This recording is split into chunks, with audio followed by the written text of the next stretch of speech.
Karthik, Tamil Nadu assembly counting సంబంధించినటువంటి ఏర్పాట్లు పూర్తి స్థాయిలో కేంద్ర ఎన్నికల సంఘం పూర్తి చేసిందని చెప్పాలి. ఇంకా మరికొద్దిసేపట్లోనే ఎన్నికల కౌంటింగ్ ప్రారంభం ఉన్నటువంటి నేపథ్యంలోనే చెన్నై సిటీ కేంద్రంగా 3 ప్రధానమైనటువంటి కౌంటింగ్ కేంద్రాలు, అదేవిధంగా తమిళనాడు రాష్ట్ర వ్యాప్తంగా చూసుకుంటే 62 కౌంటింగ్ కేంద్రాలను ఏర్పాటు చేసింది. ఇందులో మొదటగా ఉదయం 8 గంటల ప్రాంతం నుంచి ప్రారంభమైనటువంటి కౌంటింగ్ నేపథ్యంలో మొదటగా 8 గంటల నుంచి 8 గంటల 30 నిమిషాల వరకు కూడా పోస్టల్ బ్యాలెట్ల లెక్కింపు ఉంటుంది.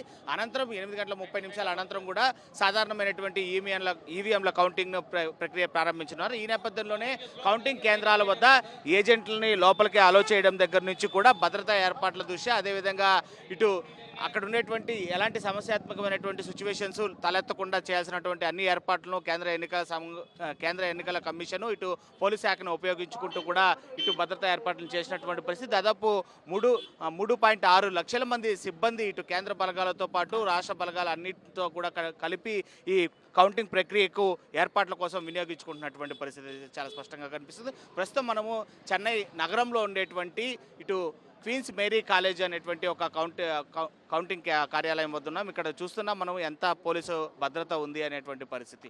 పూర్తి స్థాయిలో కార్లన్నీ కూడా క్యూ లైన్లో ఉండేటువంటి పరిస్థితి. ప్రతి ఒక్క కార్ని కూడా పూర్తి స్థాయిలో చెక్ చేసిన తర్వాత మాత్రమే లోపలికి అలౌ చేస్తున్నారు. పాస్ ఉన్న, అంటే ఎన్నికల కమిషన్ ఇష్యూ చేసినటువంటి పాస్ కలిగినటువంటి వ్యక్తులు మాత్రమే లోపలికి అలౌ చేసేటువంటి సిచ్యువేషన్ కనిపిస్తుంది. మిగిలిన ఎవరిని కూడా ఇటు నుంచి ఇటే పంపించేటువంటి పరిస్థితి. ఇక్కడ ఉద్రిక్త వాతావరణము నెలకొల్కుండా ఉండడానికి కావాల్సినటువంటి చర్యల నేపథ్యంలోనే పెద్ద ఎత్తున బలగాలను ఇక్కడ మోహరించినటువంటి పరిస్థితులు కనిపిస్తున్నాయి. ప్రస్తుతం మనం ఇక్కడ చూస్తున్నాము ఎంత పోలీసు బలగాలు ఉన్నాయనేది.